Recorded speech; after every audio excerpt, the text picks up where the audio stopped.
इस समय की सबसे बड़ी खबर अपडेट सामने आ रही है। उद्धव ठाकरे को लेकर देवेंद्र फडणवीस ने किया बड़ा खुलासा। बीजेपी ने शिवसेना को सीएम पद और अधिक सीटें की थी ऑफर, लेकिन उद्धव ठाकरे ने छोड़ दिया था साथ। बीजेपी और शिवसेना दशकों तक एक साथ रहे, लेकिन 2019 में जब गठबंधन टूटा तब इसकी चर्चा पूरे देश भर में हुई थी। लेकिन आपको यह भी जानना होगा कि 2014 के महाराष्ट्र विधानसभा चुनाव के दौरान भी बीजेपी और शिवसेना के बीच गठबंधन टूट गया था। तब बीजेपी और शिवसेना ने अलग चुनाव लड़ा था। हालांकि चुनाव के बाद दोनों दल एक हो गए थे और देवेंद्र फडणवीस राज्य के मुख्यमंत्री बने थे।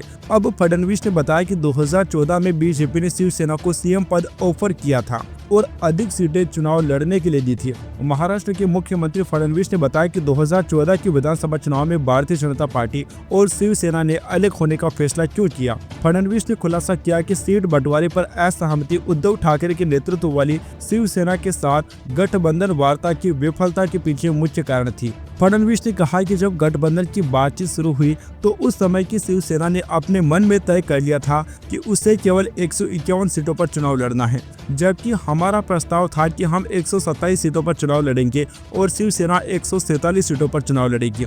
हम बाकी सीटें अपने छोटे गठबंधन सहयोगियों को देंगे। फडणवीस ने खुलासा किया कि भाजपा ने शिवसेना को मुख्यमंत्री का पद ऑफर किया था। हालांकि उनके अनुसार शिवसेना समझौता करने को तैयार नहीं थी, जिससे वार्ता में गतिरोध पैदा हो गया था। फडणवीस ने कहा कि इस कारण से मामला आगे नहीं बढ़ पाया था, जबकि हमने उन्हें बहुत समझाया कि हम 127 सीटों पर चुनाव लड़ेंगे और आप 147 सीटों पर चुनाव लड़े। आपका मुख्यमंत्री होगा और हमारा उप मुख्यमंत्री। वे समझौता करने को तैयार ही नहीं थे। हालांकि बाद में 2014 के विधानसभा चुनाव में बीजेपी 122 सीटें जीतकर सबसे बड़ी पार्टी बनी थी और शिवसेना बाद में बीजेपी के साथ आ जाती है और देवेंद्र फडणवीस राज्य के मुख्यमंत्री बनते हैं। वहीं 2019 के विधानसभा चुनाव के दौरान भी दोनों दलों के बीच खटपट थी, लेकिन दोनों दल साथ में चुनाव लड़े थे।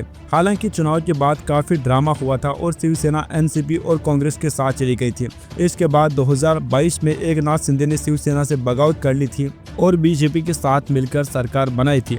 बाद में एकनाथ शिंदे को शिवसेना नाम और चुनाव चिन्ह भी मिल गया और अभी भी वहां बीजेपी के साथ गठबंधन में है।